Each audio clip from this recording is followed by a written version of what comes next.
Hello student, मैं Seema Sharma J&R management technology Bulandshahr.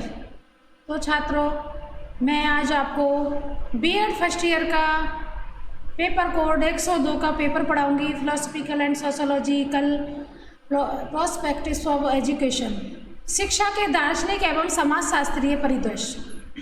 तो student, इसमें आपका यूनिट फर्स्ट है शिक्षा का अर्थ, एजुकेशन एंड नॉलेज। तो शिक्षा का क्या अर्थ है, शिक्षा के क्या परिदृश्य हैं, शिक्षा क्या क्या काम करती है, शिक्षा किस किस क्षेत्र में अपना काम करती है, शिक्षा से आप क्या समझते हैं, ये इस तरह का आपका यदि कोई भी क्वेश्चन छात्रों, आपकी ये बहुत इम्पोर्टेंट यूनिट है, फर्स्ट यूनिट है। तो कॉमन सी बात है, फर्स्ट यूनिट में से आपका एक लॉन्ग क्वेश्चन और वेरी शॉर्ट क्वेश्चन आपके ज़रूर आते हैं। तो स्टूडेंट, इसमें आपको शिक्षा का अर्थ, सबसे पहले शिक्षा के समझने की बात है कि एजुकेशन है वो क्या है, शिक्षा का अर्थ क्या है। तो छात्रों, शिक्षा मानव की जन्मजात शक्तियों का विकास, उसके ज्ञान एवं कौशल में वृद्धि एवं व्यवहार में परिवर्तन किया जाता है और उसे सभ्य, सुसंस्कृत एवं योग्य नागरिक बनाया जाता है। तो छात्रों, एजुकेशन जो है, शिक्षा जो है, वे मानव की जो जन्मजात शक्तियाँ होती हैं, उनकी शक्तियों का जो विकास होता है वो हमारी शिक्षा के द्वारा होता है। जो उसका ज्ञान है, जो उसमें कौशल हैं, उसमें जो वृद्धि होती है वो भी शिक्षा के द्वारा होती है। हम व्यवहार में परिवर्तन भी शिक्षा के द्वारा करते हैं। तो शिक्षा हमें एक सभ्य और सुसंस्कृत योग्य नागरिक बनाती है। तो इस तरह मैंने आपको शिक्षा का अर्थ बताया। तो छात्रों, इससे संबंधित मैं एक बात बताती हूँ कि इससे संबंधित शिक्षा के अर्थ पूछ लिए जाते हैं कि शिक्षा का क्या अर्थ है। शिक्षा का अर्थ है, पहले मैं बताऊँगी आपको शाब्दिक अर्थ। शाब्दिक अर्थ में शिक्षा शब्द संस्कृत की शिक्ष धातु से लिया गया है, जिसका अर्थ है सीखना। शिक्ष शब्द का ही तद्भव रूप है सीख, जिसका अर्थ है उपदेश देना या सीखना। शिक्षा का अंग्रेजी पर्याय है एजुकेशन। एजुकेशन जो लैटिन भाषा के एजुकेटम शब्द से निकलता है, ई का अर्थ तथा डी के शब्द से मिलकर बना है। एजुकेशन जो शब्द बना है छात्रों, ई तथा डी के शब्द से मिलकर बना है। ई का अर्थ होता है इंटरनल, भीतर से। डी का अर्थ होता है बाहर निकालने की एक प्रक्रिया, एक्सटर्नल प्रक्रिया। तो अर्थात शिक्षा का अर्थ हुआ अपने आंतरिक शक्ति को बाहर निकालना, अंदर का जो हमारा ज्ञान है, शक्ति है, उसको बाहर निकालने की एक प्रक्रिया। तो छात्रों, इससे संबंधित आप इसके जो डेफिनेशन दिए हैं मैंने, तो आपके पास जो आसान सी जो एजुकेशन की परिभाषा हो, आप उनको याद करेंगे। तो मैंने इसमें लॉजिक के अनुसार एक डेफिनेशन दी है, जीवन ही शिक्षा है और शिक्षा ही जीवन है। देखिए, इससे आसान आपको शिक्षा की डेफिनेशन शायद नहीं मिलेगी, तो आप इसको अच्छे से याद कर लेंगे कि जीवन ही शिक्षा है और शिक्षा ही जीवन है। दूसरी है जो डेफिनेशन मैंने इसमें दी है, प्लेटो के अनुसार शारीरिक, मानसिक तथा बौद्धिक विकास की प्रक्रिया ही शिक्षा है। तो देखिए, शिक्षा की जो परिभाषा पूछी जाती है, तो छात्रों, इसमें एक क्वेश्चन निकल के आता है कि एक तो क्वेश्चन आता है कि परिभाषा दीजिए, और दूसरा क्वेश्चन आता है कि परिभाषित कीजिए। तो परिभाषा देने में और परिभाषित करने में अंतर होता है।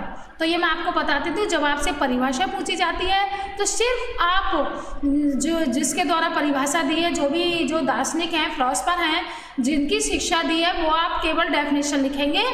और यदि आपको कहा जाए कि परिभाषित कीजिए, तो परिभाषित करने का मतलब होता है कि जो डेफिनेशन आप लिख रहे हैं उसको थोड़ा सा आपको एक्सप्लेन करना होगा, उसको आपको बताना होगा कि यह जो डेफिनेशन है, ये इससे आपको क्या सीखा है, किसकी प्रक्रिया है, किसके बारे में डेफिनेशन दी है, क्या अर्थ है, इस परिभाषा का अर्थ क्या है। तो ये थोड़ा सा आपको डिटेल में लिखना होता है छात्रों।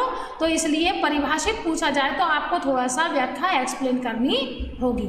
जैसे प्लेटो के अनुसार ही ले लीजिए, शारीरिक, मानसिक तथा बौद्धिक विकास की प्रक्रिया ही शिक्षा है। तो इसको आप डिटेल में लिख आते, जब व्यक्ति का जन्म होता है, जन्म के साथ साथ उसका शरीर बढ़ता है, तो शिक्षा के द्वारा उसकी मानसिक स्थिति भी बढ़ती है, और मानसिक स्थिति के साथ ही बौद्धिक विकास की प्रक्रिया का भी डेवलप होता है, उसका भी विकास होता है। तो हमारी जो सारी चीज़ें हैं, हमारा शरीर, मन, बुद्धि, इन चीज़ों का विकास है वो शिक्षा के द्वारा ही होता है। जैसे जैसे आपने देखा होगा कि किसी बच्चे में, छात्रों, उनका शरीर तो बहुत बड़ा होता है, वो है जो फिजिकली तो बढ़ते रहते हैं, लेकिन मेंटली डेवलप नहीं हो पाते, तो वहाँ उसमें कोई ना कोई दोष पाया जाता है, जिसे विशिष्ट प्रक्रिया होती है।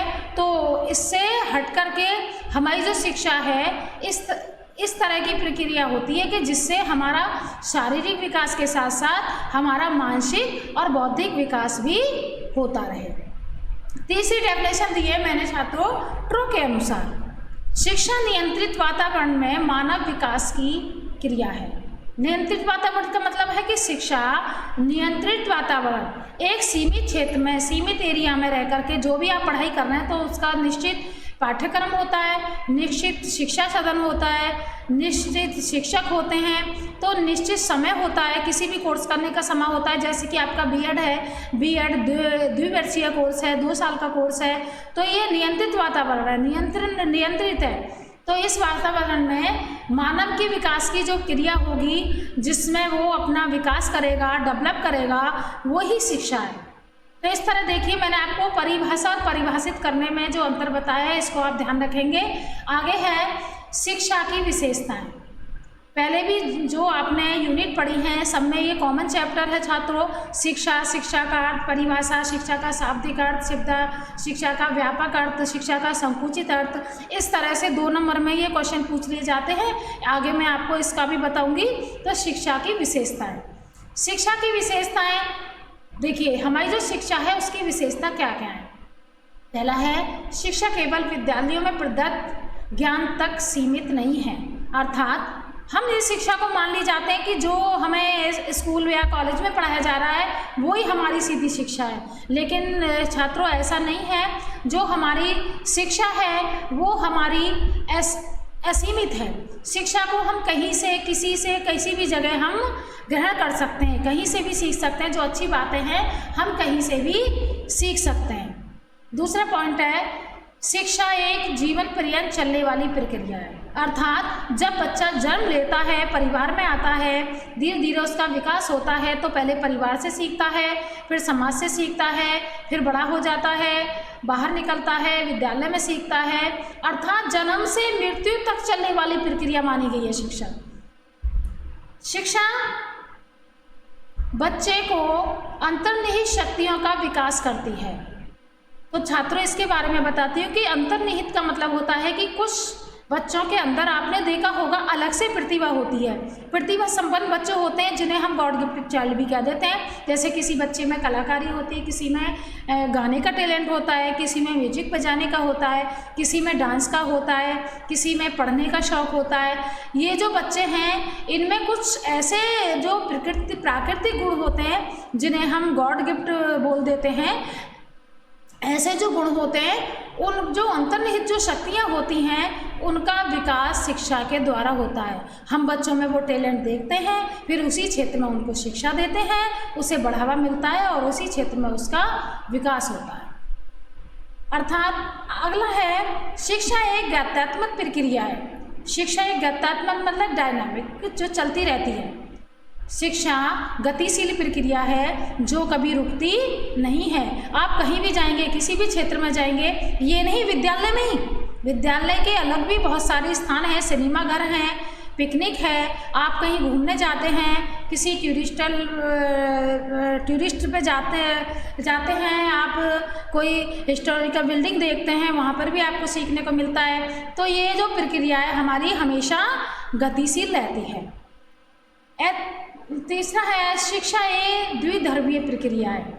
देखिए, शिक्षा को अलग अलग विचारकों ने अलग अलग विचारधारा के अंदर रखा है, द्विध्रुवीय प्रक्रिया है। तो अगला पॉइंट जैसे 6 है, शिक्षा त्रिध्रुवीय प्रक्रिया है। तो द्विध्रुवीय प्रक्रिया में छात्रों, इसमें बताया गया है कि शिक्षा एक द्विध्रुवीय प्रक्रिया है जिसमें केवल पाठ्यक्रम है और बच्चे हैं, अर्थात सिलेबस है और स्टूडेंट है। दो चीज़ें हैं जिनके द्वारा हमारी शिक्षा का विकास निरंतर चलता रहता है। अगला है शिक्षा त्रिध्रुवीय प्रक्रिया में क्या चीज़ है, दो चीज़ें ले ली, तीन चीज़ें आ जाती हैं। इसमें है पाठ्यक्रम है, शिक्षक है और छात्र है, टीचर और स्टूडेंट हैं और सिलेबस आपका। नेक्स्ट है छात्रों शिक्षा व्यवहार में सुधार तथा चरित्र निर्माण की प्रक्रिया है। देखिए बहुत इंपॉर्टेंट पॉइंट है, बहुत आता है, इसे पूछ लिया जाता है कि चरित्र का निर्माण शिक्षा किस प्रकार करती है। तो शिक्षा हमारे व्यवहार में सुधार करती है, गलत व्यवहार में सुधार करती है। ये तो कॉमन सी बात है कि जब हम एजुकेशन लेंगे तो हमारा जो व्यवहार है वो अच्छा ही होगा, हमारा चरित्र अच्छा होगा, चरित्र का निर्माण होगा, हम कभी कोई गलत विचार रखेंगे और ना ही कोई गलत काम करेंगे। शिक्षा एक प्रत्यक्ष एवं अप्रत्यक्ष दोनों प्रकार की प्रक्रिया है, अर्थात कुछ जो हमारे जो शिक्षा प्रत्यक्ष भी है, हम सामने इसके रिजल्ट देख भी सकते हैं, और अप्रत्यक्ष रूप में हमारा शिक्षा कहीं ना कहीं विकास कर रही होती है। हमारे जो सामने रिजल्ट आता है उसको हम देख लेते हैं कि हमारे कितने मार्क्स आए, कैसे मार्क्स आए, लेकिन हमारे जो आंतरिक विकास है वो हमारा शिक्षा के द्वारा भी होता है। व्यक्ति के व्यक्तित्व का सर्वांगीण विकास में सहायक। देखिए व्यक्ति के व्यक्तित्व हमारी पर्सनैलिटी के अंदर हम मान लेते हैं कि हमारा जो शरीर है वो ही हमारा डेवलप हो रहा है, हमारा शरीर, हमारी पर्सनैलिटी अच्छी है, अर्थात व्यक्तित्व का मतलब होता है छात्रों उसमें हमारे आचार विचार, हमारा व्यवहार, रहन सहन, उठना बैठना, हमारी पर्सनैलिटी, सारी चीज़ें हमारे व्यक्तित्व के अंदर आती हैं। तो ये हमारा व्यक्तित्व का जो विकास है, सर्वांगीण विकास, सारा विकास शिक्षा के द्वारा ही होता है। अर्थात 16 पॉइंट है, ये 10 पॉइंट है सॉरी, वातावरण में समायोजन की प्रक्रिया। समायोजन की प्रक्रिया अर्थात एडजस्टमेंट करने की प्रक्रिया। शिक्षा के द्वारा हम चाहे कहीं भी पहुंच जाएं, हमें ऐसा इतना अनुभव हो जाए कि हर वातावरण में समाहित हो जाते हैं। चाहे हम गांव में पहुंच जाएं, शहर में पहुंच जाएं, कहीं घूमने पहुंच जाएं, तो हम अपनी एजुकेशन का इतना लाभ उठाते हैं कि वहाँ जा कर के हम हर वातावरण में समायोजन करते हैं।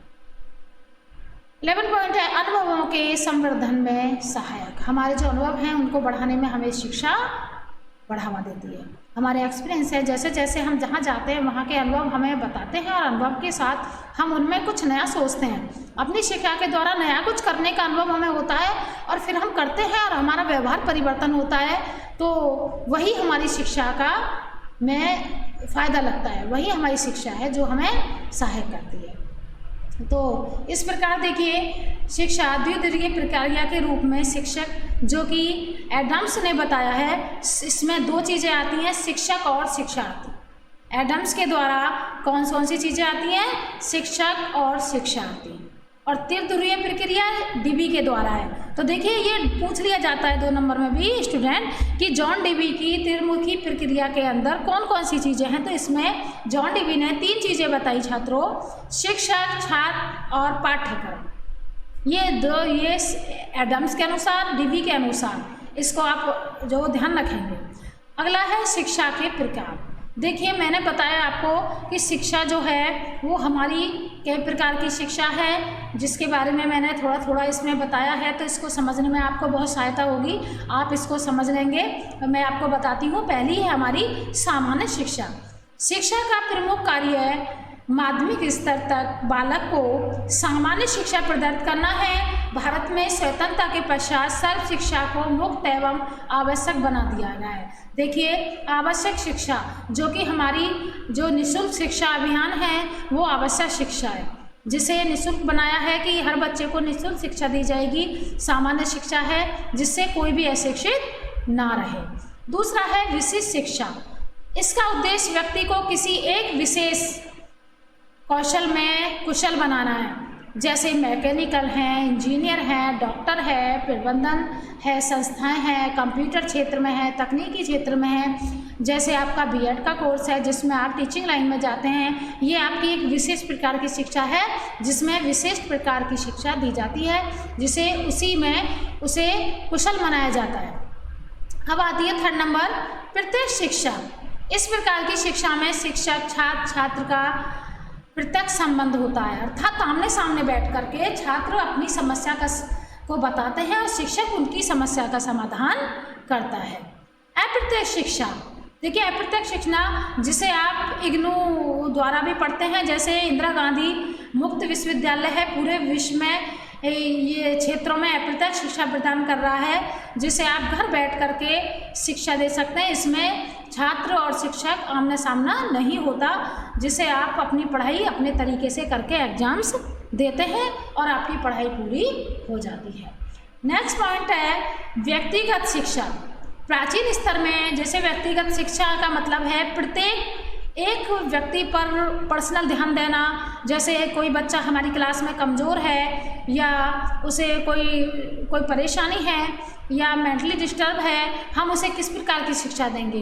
तो इस प्रकार हम प्राथमिक स्तर पर किंडरगार्टन पद्धति, मॉन्टेसरी पद्धति बच्चे पर व्यक्तिगत रूप से ध्यान देने की उच्च पद्धतियाँ हैं, अर्थात हमें देख लिया जाता है बच्चे को कि इसमें किसी प्रकार का कोई दोष तो नहीं है, हमें इसे किस प्रकार पढ़ाना है, इसे कोई परेशानी तो नहीं है जिसे हमें विशेष शिक्षा देनी पड़े या अलग से क्लास लगानी पड़े।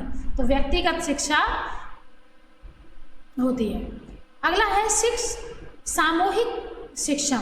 एक अध्यापक जब एक ही समय में बहुत सारी संख्या में विद्यार्थियों को शिक्षा दे के, आप क्लास में पढ़ते हैं, आपकी क्लास में 30, 40, 35 बच्चे होते हैं, सब एक साथ एक अध्यापक बहुत बड़ी संख्या में शिक्षण करता है, शिक्षा देता है, वह सामूहिक शिक्षा है। अब है संकुचित शिक्षा। संकुचित में देखिए एक विद्यालय तथा विद्यालय स्तर पर सीमित होते हैं, जिसमें आकस्मिक न होकर नियोजित होते हैं। देखिए संकुचित अर्थ का मतलब होता है कि आपका निश्चित समय होगा, निश्चित पाठ्यक्रम होगा, निश्चित कक्ष होगा, निश्चित शिक्षक होगा, निश्चित समय होगा, उसके अंदर ही आपको शिक्षित किया जाएगा। यह है आपकी संकुचित शिक्षा। अर्थात आपको मैं बता देती हूँ छात्रों कि संकुचित, व्यापक और ये जो अब आपके जो पॉइंट आने वाले हैं ये इम्पोर्टेंट पॉइंट हैं, जिन्हें 2 नंबर में अलग से भी पूछ लिया जाता है कि संकुचित शिक्षा क्या है या व्यापक शिक्षा क्या है, औपचारिक शिक्षा का अर्थ बताइए, या अनौपचारिक शिक्षा क्या है। तो ये जो चारों पॉइंट हैं इंपॉर्टेंट पॉइंट है, अच्छे से समझ लेंगे। तो संकुचित शिक्षा है जो कि आपकी विद्यालय या जो स्कूल की शिक्षा है, जैसे आप यहाँ आते हो तो आपका एक निश्चित रूम होता है, एक निश्चित सब्जेक्ट होता है, जिसका एक निश्चित अध्यापक होता है कि वह सब्जेक्ट आपके वो सर पढ़ाएंगी या मैडम पढ़ाएंगी, एक उसका निश्चित समय भी होता है, इतने समय में भी आपको 40 मिनट हैं या 50 मिनट हैं, आपका कक्ष समय निश्चित होता है, इसमें हर चीज़ निश्चित चलती है, ये होती है संकुचित शिक्षा। अब आता है व्यापक शिक्षा। तो छात्रों यह एक जीवन पर्यंत चलने वाली प्रक्रिया है, यह जन्म से प्रारंभ होकर मृत्यु तक चलती है, जीवन भर चलती है। व्यापक का अर्थ होता है कि आप जहाँ क्लास में, स्कूल में, भवन में, आप जहाँ भी जाएंगे वहाँ आपकी शिक्षा चलती रहेगी। आप यदि किसी शादी समारोह में जाते हैं वहाँ भी आपको नई नई चीज़ें, नए नए डिजाइनर की सूट साड़ी, या आपको नई नई चीज़ें, आपकी डेकोरेशन, आपको कुछ ना कुछ नया देखने को मिलता है, फिर वहीं से आप सीखते हैं, फिर आगे उसे फॉलो करते हैं, तो इससे आपका व्यवहार परिवर्तन हुआ छात्रों। तो इसी से ये हमारी व्यापक शिक्षा होती है कि हम जहाँ भी जहीं भी जाएं, सिनेमा घर में जाएं, कहीं घूमने जाएं, टूरिस्ट प्लेस पे जाएं, कहीं भी जब हम एवरीवेयर हम कहीं भी जाते हैं वहाँ हमें जो चीज़ देखने को मिलती है फिर हम हमें सीखते हैं, फिर हमें अपने व्यवहार में लाते हैं, उससे हमारा व्यवहार परिवर्तन होता है, वही हमारी व्यापक शिक्षा है। अब आती है छात्रों औपचारिक शिक्षा। यह विशेष समय अवधि के लिए निश्चित होती है, निश्चित पाठ्यक्रम के अनुसार, निश्चित उद्देश्य आदर्शों के अनुसार संगठित होती है। अर्थात इसमें निश्चित समय होता है, निश्चित अध्यापक होता है, निश्चित उद्देश्य होता है कि छात्रों को हम जो पढ़ा रहे हैं उसका उद्देश्य क्या है, इसके आदर्श क्या है, क्यों पढ़ा रहे हैं हम। आप बीएड की पढ़ाई कर रहे हैं, क्यों कर रहे हैं, ये होगी आपकी औपचारिक शिक्षा। समझ गए छात्रों। अब आती है अनौपचारिक शिक्षा। अनौपचारिक शिक्षा का मतलब है कि इसके पढ़ने की ना तो कोई आयु है, ना स्थान है, ना समय है, ना निश्चित कोई भी चीज़ नहीं है, जैसे कि व्यापक शिक्षा। अर्थात औपचारिक शिक्षा जो होती है वो आपकी जो संकुचित शिक्षा के जैसी होती है, और निरौपचारिक शिक्षा जो होगी वो आपकी होगी व्यापक शिक्षा के बराबर। इस तरह की दोनों में समानता पाई जाती है। तो छात्रों, अनौपचारिक शिक्षा के लिए ना कोई निश्चित आयु, स्थान, वातावरण, ये कभी भी कहीं भी अनुभव से बच्चा सीखता ही सीखता है। अब आती है निरौपचारिक शिक्षा। तो इन दोनों का मिश्रण होती है, अनौपचारिक और निरौपचारिक। औपचारिक अनौपचारिक दोनों का मिश्रण जो होती है उससे बनती है हमारी निरौपचारिक शिक्षा। ये प्राकृतिक तथा आकस्मिक होती है। इसके परिणामस्वरूप बिना किसी सोचे समझे प्रयास के व्यवहार में अचानक से परिवर्तन आ जाता है। इसके द्वारा प्राप्त औपचारिक शिक्षा की अपेक्षा अधिक स्थायी रहता है। इसका जो ज्ञान होता है, जब हम कहीं जाते हैं, किसी चीज़ को हम देखते हैं अचानक से, तो हम सीखते हैं, और इसका जो ज्ञान होता है देखने के द्वारा हमारा ज़्यादा दिन तक स्थायी रहता है। तो छात्रों, अनौपचारिक शिक्षा और औपचारिक शिक्षा। औपचारिक शिक्षा के क्षेत्र में जो हमारे जो चीज़ें आती हैं वो हमारा विद्यालय आता है, हमारी यूनिवर्सिटी आती हैं, जो शिक्षा के जो भी केंद्र हैं वो हमारी औपचारिक शिक्षा के क्षेत्र में आते हैं सारे साधन। अब आते हैं शिक्षा के अनौपचारिक साधन के रूप में परिवार। अनौपचारिक क्षेत्र में हमारा जो परिवार है, जो हम शिक्षा सीखते हैं, तो हमारा जो परिवार के रूप में, देखिए क्वेश्चन पूछ लिया जाता है कि शिक्षा के अनौपचारिक साधन के रूप में परिवार की क्या भूमिका है। इस तरह से आपका लॉन्ग क्वेश्चन आ जाए या शॉर्ट क्वेश्चन आ जाए तो स्टूडेंट आप इसको अच्छे से लिख सकते हैं। तो जैसा कि अर्थ है, परिवार कहते हैं फैमिली। फैमिली शब्द लैटिन भाषा के फैमिलियर से हुआ है। फैमिलियर्स का अर्थ है नौकर, और अर्थात इसका तात्पर्य कि परिवार ऐसे समूह के लिए प्रयुक्त होता है जिसमें माता, पिता, बच्चे, नौकर और दास हों। एक परिवार में आप जानते हो आपके परिवार में कौन रहते हैं, दादा, दादी, मम्मी, चाचा, चाची, जो भी परिवार में, वो सब हमारी एक परिवार बोला जाता है, फैमिली बोली जाते हैं, जिसमें नौकर, दास, दासियाँ भी होते हैं, नौकर चाकर होते हैं, जिनसे हम काम में हेल्प लेते हैं, तो उनको मिलकर के हमारा परिवार बनता है। तो लूसी मेयर के अनुसार एक परिवार की डेफिनेशन दी है। तो छात्रों, मैं आपसे ये कहना चाहूँगी कि यदि आप अपने एक एक यूनिट में आपके जो डेफिनेशन हैं, जो आसान सी डेफिनेशन है, आप इनको अच्छे से याद कर लेंगे। जब आप किसी लॉन्ग क्वेश्चन में कोई डेफिनेशन डाल देते हैं तो आपका जो क्वेश्चन है बहुत इम्प्रेसिव हो जाता है और अच्छा आकर्षक हो जाता है, जिससे आपको अच्छे मार्क्स मिलेंगे। तो लूसी मेयर के अनुसार परिवार एक गृहस्थ समूह है जिसमें माता, पिता और संतान अन्य सदस्य रहते हैं। इसके मूल रूप में दंपति और उसकी संतान रहती है। दंपति का मतलब होता है पति पत्नी। तो छात्रों समझ गए होंगे, ये एक डेफिनेशन मैंने इसमें लिखी है, आप इसको याद कर लेंगे। और यदि परिवार की भूमिका पूछी जाए तो आप इसको बहुत अच्छे से लिख कर आएंगे। तो देखिए, घर या परिवार के शैक्षिक कार्य कौन कौन से होते हैं। एक बच्चे के विकास में परिवार की क्या भूमिका होती है, उसके विकास में परिवार या घर के द्वारा बच्चा क्या क्या सीखता है, कौन कौन सी आदतें सीखता है, उसका विकास कैसे होता है, ये मैंने कुछ पॉइंट दिए हैं स्टूडेंट। तो इन पॉइंट के अनुसार आप इनको लिख सकते हैं। तो देखिए, पहला है वैयक्तिकता का विकास। पर्सनल रूप से जो परिवार होता है अपने बच्चे पर बहुत ध्यान देता है कि उसके द्वारा उसका फिजिकली और मेंटली विकास कैसा हो रहा है, कहीं कोई कमी तो नहीं रह गई है। इसी तरह यदि वो फिजिकली कमज़ोर है तो परिवार का ये कर्तव्य होता है कि उसको खाने पीने का ध्यान रखता है और सभी उसके विकास में साथ देते हैं। दूसरा जो होता है इसमें है सीखने का प्रथम स्थान। तो छात्रों, जो हमारा जो परिवार होता है इसको प्रथम पाठशाला कहा गया है। जैसे कि इसके ऊपर एक क्वेश्चन आया था, परिवार एक प्रथम पाठशाला है। यदि ये क्वेश्चन भी आ जाए तो छात्रों आपके ये पॉइंट वहाँ भी काम करेंगे कि परिवार बच्चे की प्रथम पाठशाला है। समीक्षा कीजिए या विस्तृत उत्तर दीजिए। इस तरह के यदि आपको प्रश्न आ जाता है तो स्टूडेंट आप इनको लिख सकते हैं। तो सीखने का प्रथम स्थान जो है बच्चे का वो एक परिवार है। बच्चा जैसे परिवार में रहता है वैसा ही सीखता है। वातावरण के अनुसार उसे सीखने को सबसे पहले जो उसकी शिक्षा शुरू होती है वो परिवार से ही होती है, इसलिए परिवार को प्रथम पाठशाला कहा गया है। तीसरा पॉइंट है नैतिक एवं सामाजिक विकास। देखिए, नैतिक और सामाजिक नीति से संबंधित हमारे जो आचार विचार संस्कारों की जो शुरुआत होती है हमारे घर से होती है।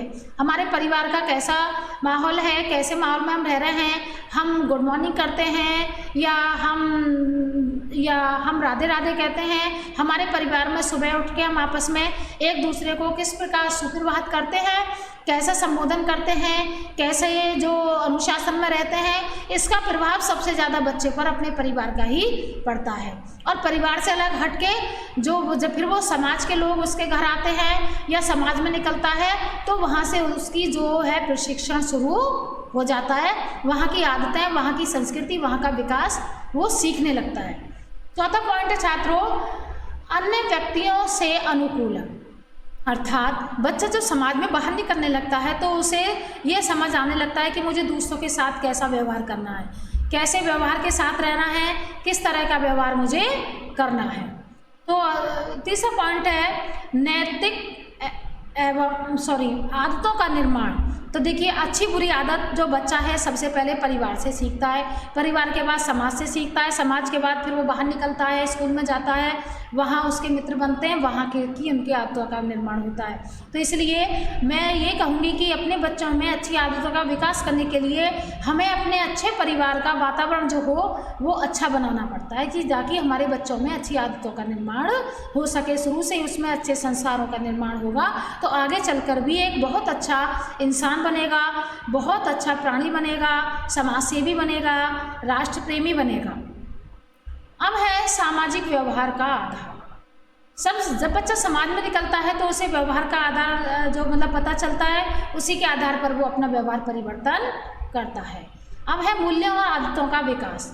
जैसे कि मैंने मानव मूल्य होते हैं, अपने विचार, संस्कार, संस्कृति से लेकर के अपने आदर्शों को लेकर के चलने की प्रक्रिया, आदतों का विकास वो भी परिवार से ही होता है। रुचियों का विकास अर्थात उसकी जो रुचियां हैं उनको परिवार में जब वो अन्य व्यक्तियों को कुछ काम करते हुए देखता है तो उसमें भी एक अभिप्रेरणा जागृत होती है जिसके द्वारा वो अपनी रुचियों का विकास करता है। अब है शारीरिक विकास कॉमन सी बात है, परिवार में उसका ध्यान रखा जाता है तो शरीर का विकास भी उसका परिवार के द्वारा ही होता है। मानसिक विकास जो उसकी मेंटलिटी है, जैसा परिवार का वातावरण होता है वैसे ही उसकी मानसिक विकास होता चला जाएगा। संवेगात्मक विकास, देखिए जब उसे रिलेशन महसूस होंगे, संवेगात्मक का मतलब होता है हम भावनात्मक रूप से एक दूसरे से जुड़ते जाते हैं और ये अंदर भावनात्मक विकास होता है। अब बच्चा जब रहता है तो उसके अंदर सभी के प्रति प्यार, मोहब्बत, नफरत, घृणा, ये सारी चीज़ें वो फील करने लगता है, सोचने लगता है, समझने लगता है। तो संवेगात्मक विकास भी परिवार में ही होता है। प्रेम की शिक्षा, तो देखिए प्रेम की शिक्षा परिवार से ही मिलती है। जैसा वो अपने परिवार में प्रेम देखता है, लड़ाई झगड़ा देखता है, घृणा देखता है, उसका प्रभाव बच्चे पर सबसे अधिक पड़ता है। और वो परिवार के जो सदस्य होते हैं उनमें भी अंतर जानता है कि कौन मुझसे प्रेम से बोलता है और कौन घृणा करता है। एक बच्चे को प्रेम है जो उसे सबसे ज़्यादा प्रिय होता है बच्चे को, तो प्रेम के द्वारा जो उसे प्रेम करता है तो छात्रों बच्चा उसी के साथ रहना ज़्यादा पसंद करता है, उसी से प्रेम करता है, उसी के साथ रहना पसंद करता है। अब है सहयोग की शिक्षा। परिवार में जब सहयोग की शिक्षा, परिवार के लोगों जब आपस में प्रेम से रहेंगे बच्चे में भी सहयोग की शिक्षा का विकास होगा। आज्ञा पालन व अनुशासन की शिक्षा, परिवार के सदस्यों में यदि वो पेरेंट्स के साथ रहता है, अपने माता पिता के साथ रहता है, घर के अन्य सदस्यों के साथ रहता है तो वो उनमें आज्ञा पालन व अनुशासन सीखता है। एक अनुशासन की जो शुरुआत होती है वो परिवार से ही होती है। परोपकार की शिक्षा, देखिए परिवार से परोपकार की शिक्षा के द्वारा अर्थात उसे दूसरों के प्रति कैसा व्यवहार करना है, अपने दूसरों के किस प्रकार सहायता करना है, किस प्रकार की हेल्प करनी है, इस प्रकार का जो व्यवहार है बच्चा परिवार से सीखता है। निस्वार्थक की शिक्षा, अर्थात निस्वार्थ प्रेम करना, निस्वार्थ सेवा करना, लोभ लालच ना करना। यदि आपके परिवार में आपकी आदत ऐसी है, माता पिता उसके ऐसे हैं कि वो दूसरों को ज़रूरत को पूरा करते हैं, निर्धनों की सहायता करते हैं, गरीबों की मदद करते हैं, और जो सहायताहीन, जिनके पास जो अभावहीन व्यक्ति हैं, जो अभावों में रहते हैं, उनकी किसी न किसी ज़रूरत को पूरा करते हैं, तो वो गुण अपने माता पिता से सीख करके बच्चे में भी वो गुण समाहित हो जाते हैं, जिससे वो अपने समाज में, देश में और अपने समाज में अपने देश प्रेम की भावना को निस्वार्थ होकर के शिक्षा ग्रहण करता है। इसकी भावना का विकास बच्चे में होता है। व्यवहारिक एवं व्यावसायिक शिक्षा। देखिए, जब बच्चा बड़ा होता है तो उससे व्यवहार में परिवर्तन तो होता ही है, साथ साथ उसे जीवन के जो पहलू हैं उनका ज्ञान होता है, जिम्मेदारी का एहसास होता है, जिससे वो व्यावसायिक शिक्षा भी ग्रहण करता है, अर्थात अपने भविष्य के प्रति वो सजग हो जाता है। उसके अंदर एक उत्साह पैदा हो जाता है कि मुझे भविष्य में किस प्रकार व्यावसायिक शिक्षा करनी है, क्या करना है, मुझे बिजनेस करना है या कोई नौकरी करनी है, किस प्रकार की शिक्षा ग्रहण करनी है, वो सोचने समझने लगता है, डिसीजन लेने लगता है। तो मैंने आपको परिवार में की जो शैक्षिक कार्य हैं, परिवार के द्वारा किस प्रकार बच्चे की शिक्षा में सहायता मिलती है, वो कुछ पॉइंट बताए हैं स्टूडेंट। तो इसमें परिवार को शिक्षा का प्रभावशाली साधन बनाने के जो उपाय हैं वो है परिवार के प्रभावशाली साधन, अर्थात देखिए, शारीरिक विकास, रुचियों को प्रोत्साहन, बौद्धिक विकास, प्रकृतियों की प्रेरणाओं का प्रकाशन, सौंदर्यानुभूति का विकास, चरित्र निर्माण, धर्म की शिक्षा, जीवन की वास्तविकता से परिचय। अर्थात परिवार को शिक्षा का प्रभावशाली साधन, अर्थात शिक्षा भी एक परिवार को किस प्रकार जो प्रभावशाली बनाती है। शिक्षा का प्रभाव परिवार पर पड़ता है और परिवार का प्रभाव शिक्षा पर पड़ता है, तो दोनों ही एक दूसरे के आश्रित हैं। तो शिक्षा द्वारा शारीरिक विकास होता है, बौद्धिक विकास होता है, रुचियों को प्रोत्साहन मिलता है, प्रेरणा मिलती है, जो प्रवृत्तियाँ होती हैं, आदत होती हैं एक बच्चे में, उनका विकास शिक्षा के द्वारा होता है। और चरित्र निर्माण, शिक्षा चरित्र निर्माण में बहुत ज़्यादा सहायक होती है। और जीवन की वास्तविकता से परिचय होता है कि हमारा जीवन है वो किस तरह का होना चाहिए, किस तरह का जीवन जीना चाहिए। तो इसके द्वारा देखिए छात्रों, इसका दूसरा पॉइंट है शिक्षा के औपचारिक साधन के रूप में विद्यालय। अब तक मैंने परिवार के बारे में बताया था, तो परिवार के रूप में जो साधन है वो है विद्यालय। अब औपचारिक साधन के रूप में विद्यालय आ जाता है कि विद्यालय के द्वारा एक बच्चा किस प्रकार अपनी शिक्षा ग्रहण करता है, उसका प्रभाव क्या पड़ता है। तो जॉन डेवी की एक डेफिनेशन दी है मैंने, शिक्षा एक ऐसा विशिष्ट वातावरण है जहां जीवन के कुछ गुणों और कुछ विशेष प्रकार की क्रियाओं एवं व्यवसायों की शिक्षा इस उद्देश्य से दी जाती है कि बालक का विकास वांछित दिशा में हो। वांछित का मतलब है कि जो बच्चा चाह रहा हो, जो बच्चा जैसी शिक्षा चाह रहा हो उसे वो शिक्षा प्राप्त हो जाए, विद्यालय ऐसी शिक्षा उसे दे।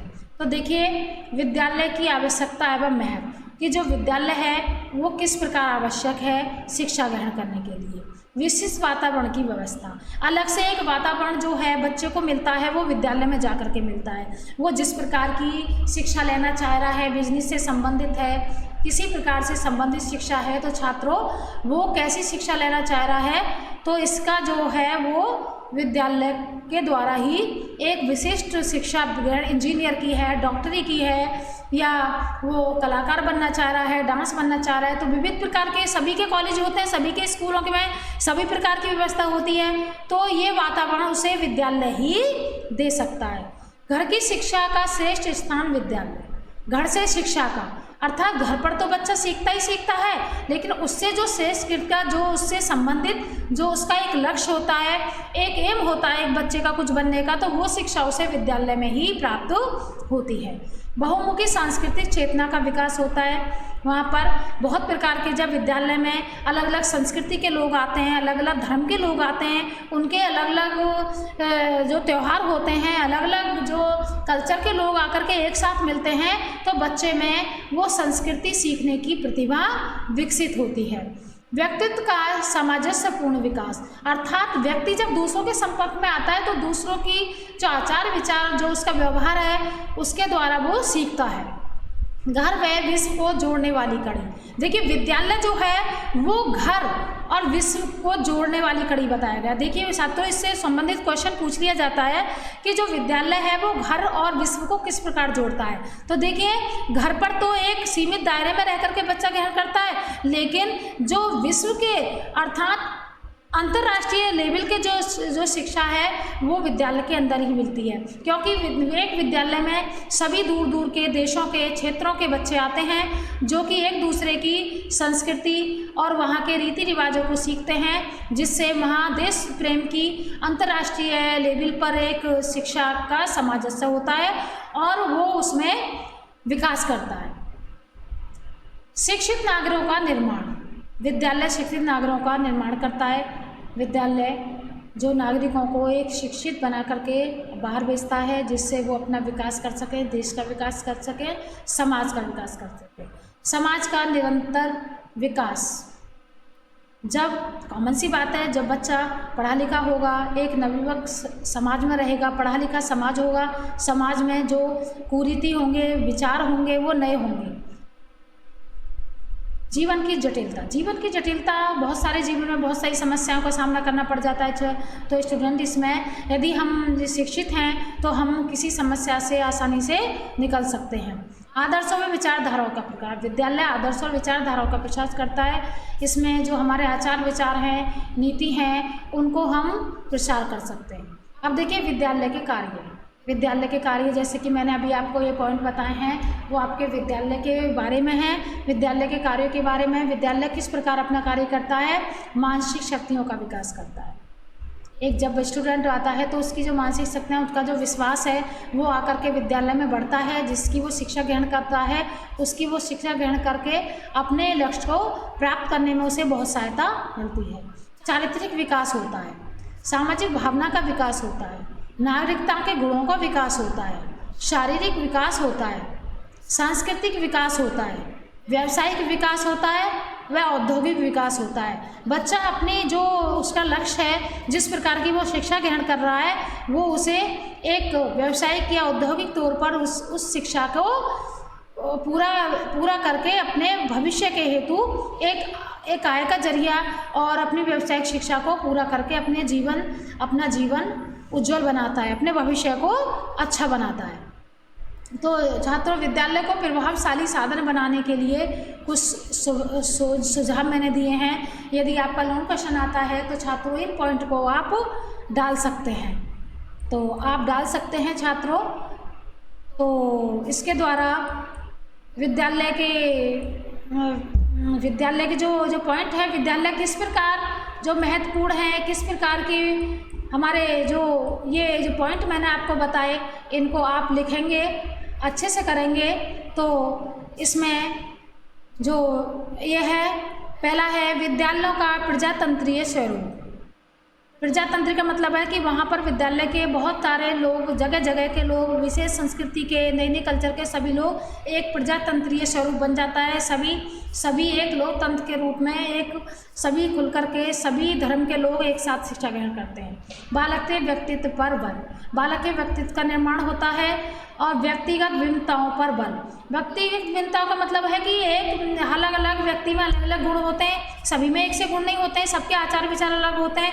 तो वहाँ पर विद्यालय में देख लिया जाता है कि बच्चे को किस प्रकार की शिक्षा चाहिए, कैसे इस माहौल में चाहिए, कितने बच्चों में हम शिक्षा दे सकते हैं। तो हम एक बच्चे को देख लेते हैं कि इसमें किसी प्रकार का कोई दोष तो नहीं है, हमें उन्हें किस प्रकार शिक्षित करना है, कम मात्रा में करना है, अलग से पढ़ाना है, सभी के साथ पढ़ाना है, कोई अलग से असाइनमेंट तो नहीं देना, अलग से कुछ सिखाना तो नहीं है। तो व्यक्तिगत भिन्नताओं के अनुसार जो शिक्षा दे दी जाती है।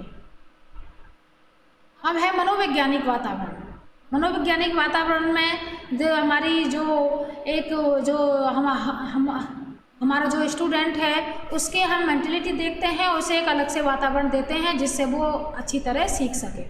शिक्षकों के प्रशिक्षण की व्यवस्था, अर्थात शिक्षण जब इम्प्रेसिव होता है जब शिक्षक को सारे गुण हों, शिक्षक को विश्वास हो, शिक्षक प्रभावशाली हो, अर्थात विद्यालय में ऐसे शिक्षकों की नियुक्ति हो जो प्रशिक्षित हों। लचीला पाठ्यक्रम, अर्थात लचीले का मतलब है कि पाठ्यक्रम में बदलाव ला सके। यदि पाठ्यक्रम बच्चों को समझ में नहीं आ रहा है तो उसमें हम फेर बदल कर सकें, उसकी जगह दूसरा कोई पाठ्यक्रम पढ़ा सकते हैं बच्चों को। प्रगतिशील शिक्षण पद्धतियाँ, जो शिक्षण पद्धतियाँ हैं, टीचिंग स्किल हैं, उनको हम प्रयोग कर सकते हैं नई स्किल के द्वारा बदल करके। ये नहीं कि हम बच्चों को लिखवा रहे हैं तो लिखवाते चले हैं, नहीं, हमें उन्हें प्रैक्टिकली भी कराना होगा, लिखवाना भी होगा, समझाना भी होगा। इस प्रकार नई नई शिक्षण कौशल विधियों के साथ हम पढ़ाएंगे। सामाजिक मूल्यों पर बल, हमारे जो सामाजिक मूल्य हैं, जो हमारे आचार विचार संस्कार हैं, उनके मूल्यों पर बल देते हुए हम उनको शिक्षा देते हैं। व्यवसायिक ज्ञान पर बल, व्यवसाय के लिए, अपने जीवन जीने के लिए सबको पता है कि हमें आर्थिक मदद चाहिए, आर्थिक स्थिति हमारी सही होनी चाहिए जीवन जीने के लिए। और छात्रों, सुख सुविधाएं हमें जब भी प्राप्त होंगी जब हमारे पास पैसा होगा। तो उसके लिए हमें कैसी शिक्षा ग्रहण करनी होगी? व्यवसायिक शिक्षा लेनी होगी, जो कि आप भी कर रहे हैं। बीएड का कोर्स है, व्यवसायिक शिक्षा के अंदर आता है छात्रों। तो व्यवसायिक ज्ञान पर बल दिया जाता है।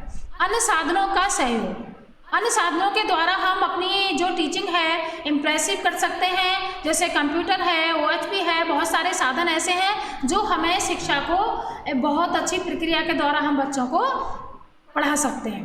रचनात्मक है, सृजनात्मक क्रियाओं पर बल, हमें बच्चों को प्रैक्टिकली सिखाना होगा, असाइनमेंट के द्वारा है, प्रैक्टिकली कोई भी असाइनमेंट दे करके, ग्रुप में काम करा करके क्रियाओं पर बल देना होगा। चरित्र निर्माण एवं नैतिक विकास पर बल, तो छात्रों, शिक्षा के द्वारा ये कौन सी बात है कि हमारा जो चरित्र का विकास होता है, नैतिक विकास होता है, हम एक अच्छे इंसान बनते हैं अपने परिवार के लिए, समाज के लिए, राष्ट्र के लिए, देश के लिए, हम शिक्षा के द्वारा बनते हैं। तो छात्रों, मैंने आज आपको विद्यालय के बारे में बताया, परिवार के बारे में बताया। तो ये आपका जो चैप्टर है, फर्स्ट यूनिट है, बहुत इम्पॉर्टेंट यूनिट है। इससे संबंधित लॉन्ग क्वेश्चन आता ही आता है। इससे संबंधित जैसे मैंने बताई, तो छात्रों 2 या 3 अच्छी डेफिनेशन याद कर लेंगे इसकी, और परिवार की, विद्यालय की, शिक्षा की, शिक्षा का अर्थ, व्यापक अर्थ, संकुचित अर्थ और शाब्दिक अर्थ, वास्तविक अर्थ, इस तरह की जो मैंने ये सारी चीज़ें आज आपको बताई हैं, ये आपको लॉन्ग क्वेश्चन में, शॉर्ट क्वेश्चन में पूछ ली जाती हैं। तो आप इनको अच्छे से तैयारी करेंगे। आपके एग्जाम्स आने वाले हैं छात्रों, तो मैं आपसे ये जो रिक्वेस्ट करती हूँ कि अच्छे से तैयारी करिए। और G&R मैनेजमेंट कॉलेज जो है हमारा चैनल है, उसको सब्सक्राइब कीजिए, हमारी वीडियो को लाइक कीजिए, ज़्यादा से ज़्यादा शेयर करेंगे। तो छात्रों, धन्यवाद। यहीं विराम देती हूँ। धन्यवाद।